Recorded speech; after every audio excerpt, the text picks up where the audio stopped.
नमस्कार। सूर्य हमारे जीवन में शक्ति का स्रोत है, आत्मा है। लेकिन ज्योतिष के अंदर इसकी उत्पत्ति कैसे हुई? आइए जानते हैं इस प्राचीन गाथा को जो मैंने पुराणों से ली है। अच्छा, बात उस समय की है जब ब्रह्मा जी ने देवताओं को यज्ञ का अधिकारी बना दिया, त्रिभुवन का स्वामी बना दिया, देवताओं को सबका जीवन सुखी रखने का अधिकारी बना दिया। लेकिन बात यहां ठहरी नहीं। ये शांति ज्यादा दिन तक टिक नहीं पाई। देवताओं के सौतेले भाई कौन थे पता है आपको? दैत्य, दानव, राक्षस। वो भर गए ईर्ष्या से, इकट्ठे हो गए और क्या किया उन्होंने? अटैक कर दिया देवताओं के ऊपर। अच्छा, वो अटैक इतना शक्तिशाली था कि देवता सारे पराजित हो गए और जितने अधिकार ब्रह्मा जी ने देवताओं को दिए थे वो सारे के सारे दैत्यों ने छीन लिए। अब इस ब्रह्मांड पे राज्य था दैत्यों का। देवताओं की मां थी अदिति। वो बड़ी परेशान हो गई। उन्होंने सूर्य भगवान की उपासना करनी शुरू कर दी। देवताओं की मां थी अदिति। अपने पुत्रों की दुर्दशा देखकर बहुत परेशान हो गई वो। उन्होंने देवताओं को शक्ति देने के लिए सूर्य देव की कठोर उपासना शुरू कर दी। कठोर का मतलब बिना जल, बिना खाना और लगातार पूजा के अंदर रहना। ये समझिए कठोर ये होता है। दिन निकल गए, महीने निकल गए। होना क्या था? सूर्यदेव को आना ही था। वो प्रसन्न हुए और उन्होंने आकर उनकी व्यथा पूछी और उसके बाद उन्होंने वरदान दिया और कहा कि मैं अपने सहस्त्र अंश यानी कि 1,000वें हिस्से के साथ आपके गर्भ में आऊंगा और उसके बाद मैं मानव रूप में अवतरित होऊंगा और आपकी सारी की सारी मनोकामना पूर्ण कर दूंगा। एक बात ध्यान रखिएगा कि सूर्य के 1,000वें हिस्से को सुषुम्ना भी कहते हैं। सुषुम्ना यहां होती है वो। क्या हुआ फलस्वरूप?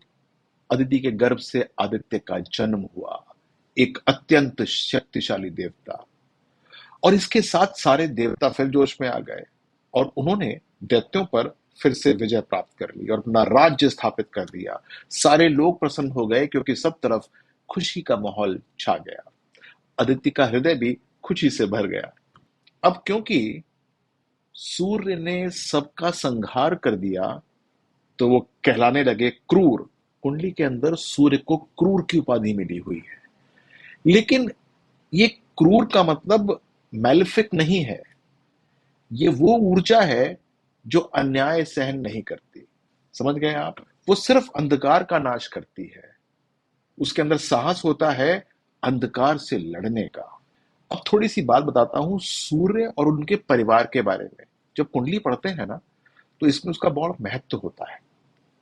आप शायद ना जानते हो लेकिन बहुत सारे ज्योतिषी इसको समझेंगे कि इसका क्या महत्व है। सूर्य की दो पत्नियां थी, संज्ञा और संध्या, छाया। और जिस रथ पे वो चलते थे वो बहुत विचित्र था। उसमें एक ही पहिया था और उसको 7 रंग बिरंगे घोड़े खींचते थे और उनके सारथी थे अरुण, लेकिन वो लंगड़े थे। अब समझने की कोशिश कीजिएगा कि पत्नियां दो, एक संज्ञा, एक संध्या। रथ, जो रथ बड़ा विचित्र, पहिया सिर्फ एक, 7 रंग बिरंगे घोड़े और सारथी भी लंगड़ा। इसका क्या मतलब है कमेंट बॉक्स में लिख के बताइएगा। समझाऊंगा मैं आपको कि इसका क्या मतलब है। अच्छा, रथ के पहिए को संवत्सर कहते हैं। संवत्सर समय के चक्र का प्रतीक है ये। इसके पहिए के अंदर 12 मास रूपी आरे होते हैं, ठीक है, और 6 ऋतु रूपी निमिषा होती है। सूर्यदेव के रथ के साथ 60,000 ऋषि चलते हैं स्तुति करते हुए, गान करते हुए। अब समझ लीजिए कि जहां पर कुंडली के अंदर सूर्य बैठे हुए हैं वहां पर इतने सारे लोग, इतनी सारी चीजें इकट्ठी होती होंगी तो उस स्थान का कुंडली में क्या मजा आता होगा। अपनी कुंडली को यदि धन्य करना है तो जहां सूर्य बैठे हैं उसको बलिष्ठ कर लीजिए। देखिए क्या मजा आता है। एक छोटी सी बात और, ये चाहे पंचांग में लिखी हो ना लिखी हो, लेकिन सूर्य जिस स्थान पे बैठे हो वहां से 5वां, छठा, 7वां, 8वां और 9वां कोई भी ग्रह होता है उस भाव के अंदर तो वो ग्रह वक्री माना जाता है। उसके प्रभाव हल्के पड़ जाते हैं या उल्टे हो जाते हैं। ये देखने की बात है, ये बहुत सारे एस्ट्रोलॉजर्स को नहीं पता। तो अगली बार जब आप सूर्य को उगते हुए देखें तो याद रखें इस गाथा को जो मैंने आपको बताई है। सूर्य की शक्ति को पहचानें, प्रकाश को समझें और संतुलन जो उन्होंने कायम किया है उनको समझने की कोशिश कीजिए। ये सब चीजें आपकी कुंडली के अंदर सूर्य करते हैं, यानी आपके अंदर सूर्य करते हैं। इसको ठीक करना अत्यंत आवश्यक है। आप इससे क्या समझे, कुछ और समझना चाहते हैं कि नहीं, आप जो हैं वो नीचे कमेंट बॉक्स पे कर सकते हैं। ये कैसी लगी आपको कथा, इसके बारे में मुझे बताइएगा जरूर। और अब तक यदि आपने मेरे चैनल को लाइक ना किया हो, सब्सक्राइब ना किया हो, तो कर दीजिएगा। All the best. नमस्कार।